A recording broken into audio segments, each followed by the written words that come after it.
ಮಧ್ಯಪ್ರಾಚ್ಯ ದೇಶಗಳಲ್ಲಿ ನಡೀತಾ ಇರುವಂತಹ ಯುದ್ಧದ ಪರಿಣಾಮ ಭಾರತಕ್ಕೆ ಬಹಳಷ್ಟು ಮಟ್ಟಿಗೆ ತಟ್ಟಿದೆ ಅನ್ನುವಂಥದ್ದನ್ನು ಹೇಳ್ಬೋದು. ಮುಖ್ಯವಾಗಿ ಈಗ ಆಟೋ ಎಲ್ ಪಿ ಜಿಗೂ ಕೂಡ ಇದರ ಒಂದು ಬಿಸಿ ತಟ್ಟಿರುವಂಥದ್ದು. ಆಟೋ ಎಲ್ ಪಿ ಜಿ ಪೂರೈಕೆ ಇಲ್ಲದೆ ಬಹುತೇಕ ಗ್ಯಾಸ್ ಸ್ಟೇಷನ್ಗಳಲ್ಲಿ ಈಗ ನೋ ಸ್ಟಾಕ್ ಎನ್ನುವಂತಹ ಒಂದು ಬೋರ್ಡ್ಗಳನ್ನು ನಾವು ಕಾಣಬಹುದು. ಈ ಸಮಸ್ಯೆ ಈಗ ಪುತ್ತೂರನ್ನು ಕೂಡ ಕಾಡ್ತಾ ಇದೆ.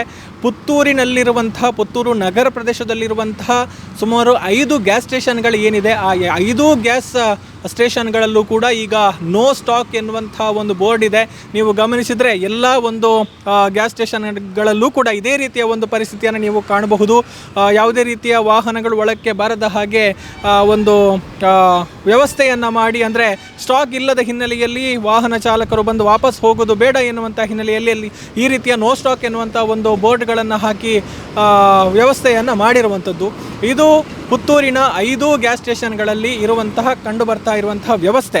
ಅಂದರೆ 4-5 ದಿನಗಳ ಹಿಂದೆ ಒಂದೊಂದೇ ಗ್ಯಾಸ್ ಸ್ಟೇಷನ್ಗಳು ಏನಿದ್ದಾವೆ ಅದರಲ್ಲಿ ಒಂದು ಸ್ಟಾಕ್ ಖಾಲಿ ಆಗ್ತಾ ಬಂದಿತ್ತು. ಮರುಪೂರೈಕೆ ಇಲ್ಲದ ಕಾರಣ ಅಲ್ಲಿ ಅವರಿಗೆ ಪೂರೈಕೆಯನ್ನು ಮಾಡೋದು ಸಾಧ್ಯ ಆಗ್ತಾ ಇರಲಿಲ್ಲ. ಸೊ ಇವತ್ತು ಏಪ್ರಿಲ್ 1ರ ಒಂದು ಪರಿಸ್ಥಿತಿಯನ್ನು ಗಮನಿಸಿದರೆ ಪುತ್ತೂರಿನ ಮಂಜಲ್ ಪಡ್ಪುವಿನಲ್ಲಿರುವಂಥ ಈ ಒಂದು ಪ್ರೊಪೆಲ್ ಎನ್ನುವಂಥ ಒಂದು ಗ್ಯಾಸ್ ಸ್ಟೇಷನ್ ಏನಿದೆ ಇಲ್ಲಿ ಪೂರೈಕೆ ಆಗ್ತಾ ಇದೆ ಎನ್ನುವಂಥ ಒಂದು ಮಾಹಿತಿಯ ಹಿನ್ನೆಲೆಯಲ್ಲಿ ಬೆಳಗ್ಗೆ ನೂರಾರು ಸಂಖ್ಯೆಯಲ್ಲಿ, ಸಾವಿರಾರು ಸಂಖ್ಯೆಯಲ್ಲಿ ಆಟೋಗಳು ಬಂದು ಕ್ಯೂ ನಿಂತಿತ್ತು. ಸುಮಾರು 1 ಕಿಲೋಮೀಟರ್ಗೂ ಅಧಿಕ ರಸ್ತೆ ಬದಿಯಲ್ಲಿ ಕ್ಯೂ ನಿಂತು ಈ ಒಂದು ಗ್ಯಾಸ್ ಸ್ಟೇಷನ್ನಲ್ಲಿ ಗ್ಯಾಸನ್ನು ಫಿಲ್ಲಿಂಗ್ ಮಾಡಿಸುವಂಥ ನಿಟ್ಟಿನಲ್ಲಿ ಆಟೋ ಚಾಲಕರು ಬೆಳಗ್ಗೆ 6 ಗಂಟೆಯಿಂದಲೇ ಕಾಯ್ತಾ ಇದ್ದರು. ಸೊ ಆ ಸಂದರ್ಭದಲ್ಲಿ ಕೂಡ ಒಂದಷ್ಟು ಆಟೋ ಚಾಲಕರು ಒಂದು ವಿಚಾರವನ್ನು ವ್ಯಕ್ತಪಡಿಸಿದರು. ಅಂದರೆ ದೂರದ ಪೆರ್ನೆ ಇರ್ಬೋದು, ಉಪ್ಪಿನಂಗಡಿ ಇರ್ಬೋದು, ಕಾಣಿಯೂರು ಇರ್ಬೋದು, ಈ ಭಾಗಗಳಲ್ಲಿ ಈ ಹಿಂದೆಯೇ ಅಲ್ಲಿನ ಒಂದು ಆಟೋ ಎಲ್ ಪಿ ಜಿ ಪೂರೈಕೆ ಸ್ಥಗಿತ ಆಗಿದ್ದಂಥ ಹಿನ್ನೆಲೆಯಲ್ಲಿ ಇಲ್ಲಿ ಒಂದು ಲಭ್ಯವಿದೆ ಎನ್ನುವಂಥ ಒಂದು ಮಾಹಿತಿ ಹಿನ್ನೆಲೆಯಲ್ಲಿ ಇಲ್ಲಿಗೆ ಬಂದು ಗ್ಯಾಸನ್ನು ಫಿಲ್ ಮಾಡಿಸಿಕೊಳ್ಳುವಂತಹ ಹಿನ್ನೆಲೆಯಲ್ಲಿ ಆಗಮಿಸಿದರು. ಸೊ ಆ ಸಂದರ್ಭದಲ್ಲಿ ಬಹಳಷ್ಟು ವಿಚಾರಗಳನ್ನು ಹಂಚಿಕೊಂಡಿದ್ದಾರೆ. ಇನ್ನು ನಾವು ಕ್ಯೂ ಅಲ್ಲಿ ನಿಂತಿದ್ದೇವೆ, ಕ್ಯೂ ಮುಗಿಯೋದ್ರೊಳಗೆ, ಅಂದರೆ ನಾವು ಪೆಟ್ರೋಲ್ ಸ್ಟೇಷನ್ ತಲುಪೋದ್ರೊಳಗೆ ಇಲ್ಲೂ ಕೂಡ ಸ್ಟಾಕ್ ಖಾಲಿ ಆಗಬಹುದು ಎನ್ನುವಂಥ ಒಂದು ಆತಂಕವನ್ನು ವ್ಯಕ್ತಪಡಿಸಿದರು. ನಮ್ಮ ಸಮಸ್ಯೆ ಅಂದರೆ ಗ್ಯಾಸ್ ಇಲ್ಲ. 1 ವಾರದಿಂದ ಈ ಕಡೆ ಒಂದು ಪಂಪ್ನಲ್ಲಿ ಗ್ಯಾಸಿಗೆ ಕೊಡ್ತಾ ಇದ್ದಾರೆ, ಅದು ಕೂಡ ಭಾಳ ಕ್ಯೂ ಆಗಿದೆ. 5-6 ಪಂಪ್ನಲ್ಲಿ ಕೂಡ ಗ್ಯಾಸ್ ಉಂಟಂತ ನಮ್ಮ ಅನಿಸಿಕೆ, ಆದರೆ ಕೊಡ್ತಾ ಇಲ್ಲ ಅಂತ ಕಾಣ್ತದೆ. ಸ್ಟಾಕ್ ಇದ್ದು ಕೊಡ್ತಾ ಇಲ್ಲ ಅಂತ, ಹಾಗೆ ಭಾಳ ಕಷ್ಟ ಆಗ್ತದೆ ನಮಗೆ. ಅದಕ್ಕಾಗಿ ಬರಬೇಕಾಗ್ತದೆ, 1 ಗಂಟೆ 2 ಗಂಟೆ ಕ್ಯೂನಲ್ಲಿ ನಿಲ್ಲಬೇಕಾಗ್ತದೆ. ಅದೇ ಸಮಸ್ಯೆ ಈಗ ಮುಂದುವರೆದು ಇನ್ನೂ ಕೂಡ ಸಮಸ್ಯೆ ಆಗ್ತದೆ. ಪುತ್ತೂರಿನಿಂದ 6-7 ಪಂಪ್ ಉಂಟು ನನಗೆ ಗ್ಯಾಸ್ದು, ಆದರೆ ಈಗ ಇದು ಒಂದೇ ಓಪನ್ ಉಂಟು, ಇವರು ಕೂಡ ಓಪನ್ ಇಟ್ಟಿದ್ದಾರೆ. ಇದು ಕೂಡ ಬಂದಾದರೆ ಇನ್ನೂ ಕಷ್ಟ ಆಗ್ತದೆ. ಈಗ ನೆಲ್ಯಾಡಿ ಕಡೆ, ಉಪ್ಪಿನಂಗಡಿ ಆ ಕಡೆ, ಕೆದಿಲ, ವಿಟ್ಲದಿಂದ ಕೂಡ ಇಲ್ಲಿಗೆ ಬರ್ತಾ ಇದ್ದಾರೆ. ಇಲ್ಲಿ ಕೂಡ ಓಪನ್ ಇಲ್ಲ. ವಿಟ್ಲ, ಉಪ್ಪಿನಂಗಡಿ, ಮಾಣಿ, ಈ ಕಡೆ ನೆಲ್ಯಾಡಿ ಎಲ್ಲ ಈ ಕಡೆ ಬರ್ತಾ ಇದೆ. ಹಾಗೆ ಇಲ್ಲಿ ರಶ್ ಆಗ್ತಾ ಇದೆ. ಹೌದೇ, ಈಗ ಒಂದು 1-2 ಗಂಟೆ ನಿಲ್ಬೇಕಾಗ್ತದೆ. ಹಾಗೆ ನಿಲ್ಬೇಕಾಗ್ತದೆ. ಹಾಗೆ ದುಡ್ಲಿಕ್ಕೆ ಕಷ್ಟ ಆಗ್ತದೆ ಈಗ. ಹಾಗೆ ನನ್ನ ಹೆಸರು ರಾಜೇಶ್ ಅಂತ. ಉಪ್ಪಿನಂಗಡಿ ಬಂದಿದ್ದೇನೆ. ಅಲ್ಲಿಲ್ಲ ಗ್ಯಾಸು. ಇಲ್ಲಿ ಪುತ್ತೂರಲ್ಲಿ ಸಿಗ್ತಾ ಉಂಟು, ಇಲ್ಲಿ ಇಲ್ಲ. ಅಲ್ಲಿ ಹೌದು, ನಾವು ಫುಲ್ ಹಾಕಿದರೆ 1-2 ದಿನಕ್ಕೊಮ್ಮೆ ಫುಲ್ ಬಾಡಿಗೆ ಬೇಕು. ಸಾಧಾರಣ ಆಯಿತು, ಯುದ್ಧ ಶುರು ಆಗಿದೆ ಈಗ. ಅಲ್ಲಿ ಪ್ರಪಲಲ್ಲಿ ಇಲ್ಲಿ ನಮ್ಮ ಸ್ಟೈಪ್ ಗ್ಯಾಸಲ್ಲಿ ಗ್ಯಾಸೇ ಇಲ್ಲ. ಟೋಟಲಲ್ಲಿ ಒಮ್ಮೊಮ್ಮೆ ಇರ್ತದೆ, ಅದು 1 ಗಲಿಗೆ ಖಾಲಿ ಆಗ್ತದೆ. ಹೌದು, ಬಂದದ್ದು. ಇನ್ನೂ ಅಷ್ಟು ಅಲ್ಲಿ ತನಕ ತಲುಪುವಾಗ ಗ್ಯಾಸ್ ಖಾಲಿ ಆದರೆ ಇಲ್ಲ, ವಾಪಸ್ಸೇ ಹೋಗ್ಬೇಕಷ್ಟೆ. ಇಲ್ಲ, ಅದೇ ಗ್ಯಾಸ್ ಸಿಗ್ತಾ ಇಲ್ಲ ಅಂತ ಈಗ ಅದೇ ಆಲೋಚನೆ. ನಮ್ಮ ಹೆಸರು ಮೊಹಮ್ಮದ್ ಅಂತ ಹೇಳಿ. ಪೆರ್ನೆಯಿಂದ ಬಂದದ್ದು.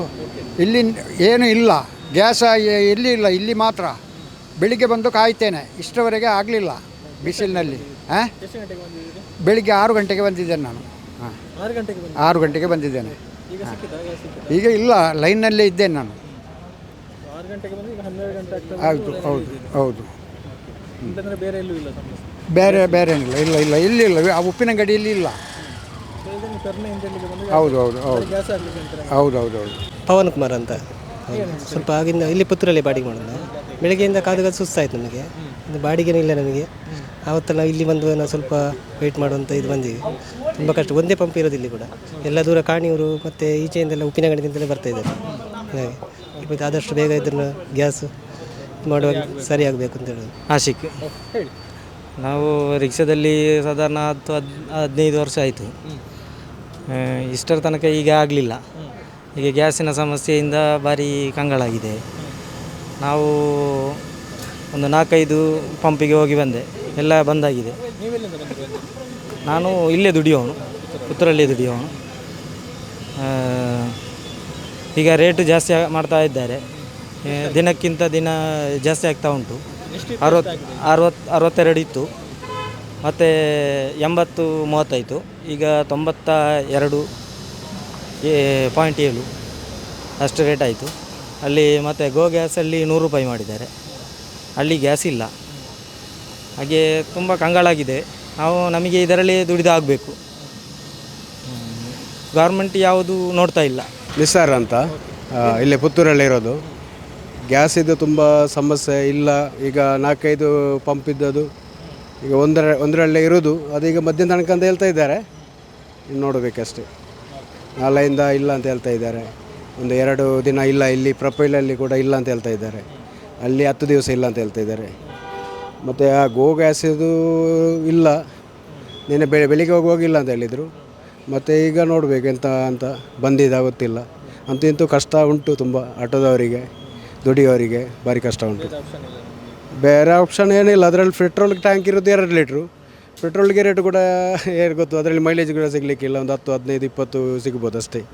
ಮತ್ತೇನೇ ಇದಿಲ್ಲ. ಭಾರಿ ಕಷ್ಟ ಉಂಟು. ಇಸ್ಮಾಯಿಲ್. ಓಕೆ, ಹೇಳಿ ಈಗ ಏನಾಗಿದೆ, ಏನು ಸಮಸ್ಯೆ? ಸಮಸ್ಯೆ ಹೇಳಿದರೆ ನಮಗೆ ಇಲ್ಲಿ ಪುತ್ತೂರಲ್ಲಿ ಅಂತಲ್ಲ ಎಲ್ಲ ಕಡೆಯಲ್ಲಿ ಗ್ಯಾಸಿನ ಪ್ರಾಬ್ಲಮ್ ಆಗ್ತಾ ಉಂಟು. ಗ್ಯಾಸ್ ಸಿಗ್ತಾ ಇಲ್ಲ. ಒಂದೊಂದು ಪಂಪಲ್ಲಿ ಗ್ಯಾಸ್ ಉಂಟು, ಕೊಡ್ತಾ ಇಲ್ಲ. ರೇಟ್ ಜಾಸ್ತಿ, ನಾಳೆಗೆ ರೇಟ್ ಜಾಸ್ತಿ ಆಗ್ತದೆ ಅಂತೇಳಿ. ಮತ್ತು ನಮಗೆ ಮಿನಿಮಮ್ಮು ಪುತ್ತೂರಲ್ಲಿ 40 ರೂಪಾಯಿ, 35 ರೂಪಾಯಿ ಇತ್ತು. ನಮ್ಮದು ಇಲ್ಲಿ ಹಳ್ಳಿ ಪ್ರದೇಶ ಆದಗೋಸ್ಕರ ನಮಗೆ 40 ರೂಪಾಯಿ ಮಾಡಿದ್ದೇವೆ. ಹಾಂ, ಆವಾಗ 60 ರೂಪಾಯಿ ಗ್ಯಾಸಿಗಿತ್ತು. ಈಗ 100 ರೂಪಾಯಿ ಉಂಟು. 94 ಮಾಡಿದ್ದಾರೆ. 80 ಉಂಟು. ಯಾವ ರೇಟ್ ಅಂತಿಲ್ಲ. ನಾವು ಅದರಲ್ಲೇ ಹೋಗ್ತಾ ಇದ್ದೇವೆ. ಅದಕ್ಕೆ ನಮ್ಮನ್ನು ನೋಡೋರು ಯಾವ ರಾಜಕಾರಣಿಯವರಿಲ್ಲ, ಯಾರೂ ಇಲ್ಲ.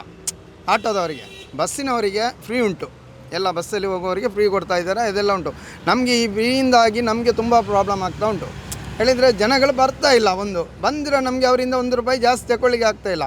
ನಮ್ಮ ಸಮಸ್ಯೆಯನ್ನು ಯಾವರ ಹತ್ರ ನಾವು ಹೇಳ್ಬೇಕು? ಸ್ಟೇಟಲ್ಲಿ ಹೇಳ್ಬೇಕಾ, ಸೆಂಟ್ರಲ್ಲಿ ಹೇಳ್ಬೇಕಾ?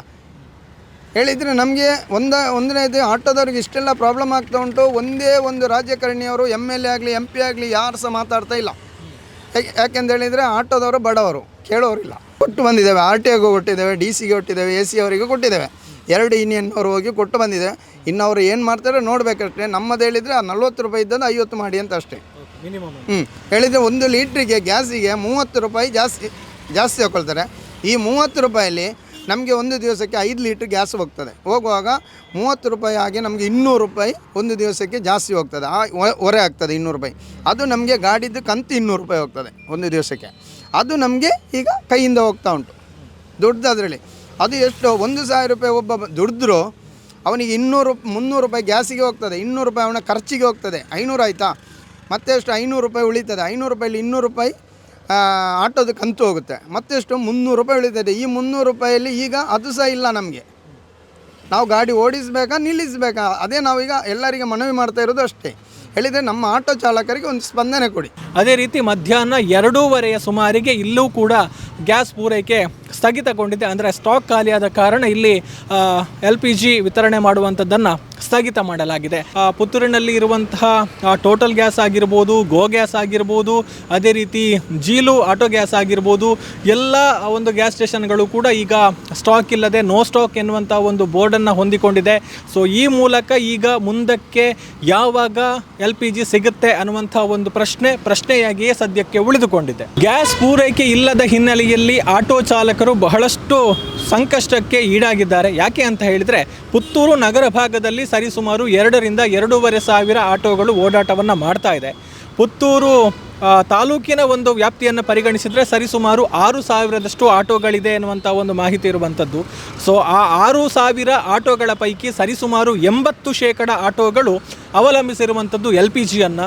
ಸೊ ಈಗ ಸದ್ಯಕ್ಕೆ LPG ಪೂರೈಕೆ ಸ್ಥಗಿತಗೊಂಡಿರುವಂಥ ಹಿನ್ನೆಲೆಯಲ್ಲಿ ಮುಂದಕ್ಕೆ ಏನು, ಹೇಗೆ ನಾವು ದಿನ ದೂಡುವಂಥದ್ದು ಹೇಗೆ ಎನ್ನುವಂಥ ಒಂದು ದೊಡ್ಡ ಪ್ರಶ್ನೆ ಈಗ ಆಟೋ ಚಾಲಕರನ್ನು ಕಾಡ್ತಾ ಇರುವಂಥದ್ದು.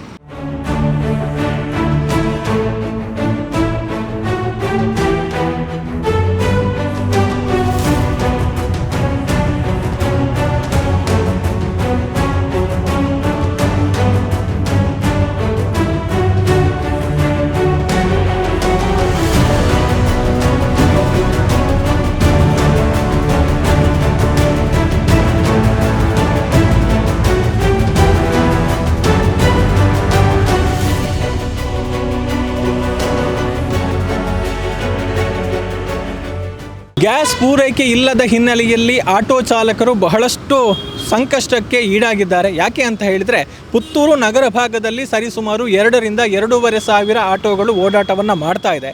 ಪುತ್ತೂರು ತಾಲೂಕಿನ ಒಂದು ವ್ಯಾಪ್ತಿಯನ್ನು ಪರಿಗಣಿಸಿದರೆ ಸರಿಸುಮಾರು 6,000ದಷ್ಟು ಆಟೋಗಳಿದೆ ಎನ್ನುವಂಥ ಒಂದು ಮಾಹಿತಿ ಇರುವಂಥದ್ದು. ಸೊ ಆ 6,000 ಆಟೋಗಳ ಪೈಕಿ ಸರಿಸುಮಾರು 80% ಆಟೋಗಳು ಅವಲಂಬಿಸಿರುವಂಥದ್ದು LPGಯನ್ನು. ಸೊ ಈಗ ಸದ್ಯಕ್ಕೆ LPG ಪೂರೈಕೆ ಸ್ಥಗಿತಗೊಂಡಿರುವಂಥ ಹಿನ್ನೆಲೆಯಲ್ಲಿ ಮುಂದಕ್ಕೆ ಏನು, ಹೇಗೆ ನಾವು ದಿನದೂಡುವಂಥದ್ದು ಹೇಗೆ ಎನ್ನುವಂಥ ಒಂದು ದೊಡ್ಡ ಪ್ರಶ್ನೆ ಈಗ ಆಟೋ ಚಾಲಕರನ್ನು ಕಾಡ್ತಾ ಇರುವಂಥದ್ದು. ಸೊ ಆದಷ್ಟು ಬೇಗ ಈ ಒಂದು ಪರಿಸ್ಥಿತಿ ಬಗೆಹರಿಯಲಿ, ಆ ಮೂಲಕ ಎಲ್ಲರಿಗೂ ಎದುರಾಗಿರುವಂತಹ ಸಂಕಷ್ಟ ನಿವಾರಣೆಯಾಗಲಿ ಎನ್ನುವಂಥ ಒಂದು ಆಶಯದೊಂದಿಗೆ ಕಾರ್ತಿಕ್ ಕರ್ಕೇರ ಜೊತೆಗೆ ಗೌತಮ್ ಶೆಟ್ಟಿ, ಸುದ್ದಿ ನ್ಯೂಸ್, ಪುತ್ತೂರು. ಸುದ್ದಿ ಚಾನಲ್, ಕ್ಷಣ ಕ್ಷಣದ ಸುದ್ದಿಗಾಗಿ. That's my gadget. Let's go have some fun then.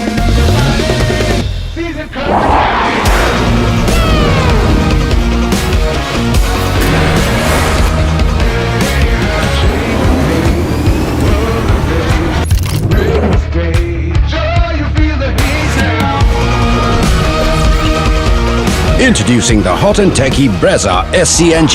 Cool new SCNG tech for a cool new generation.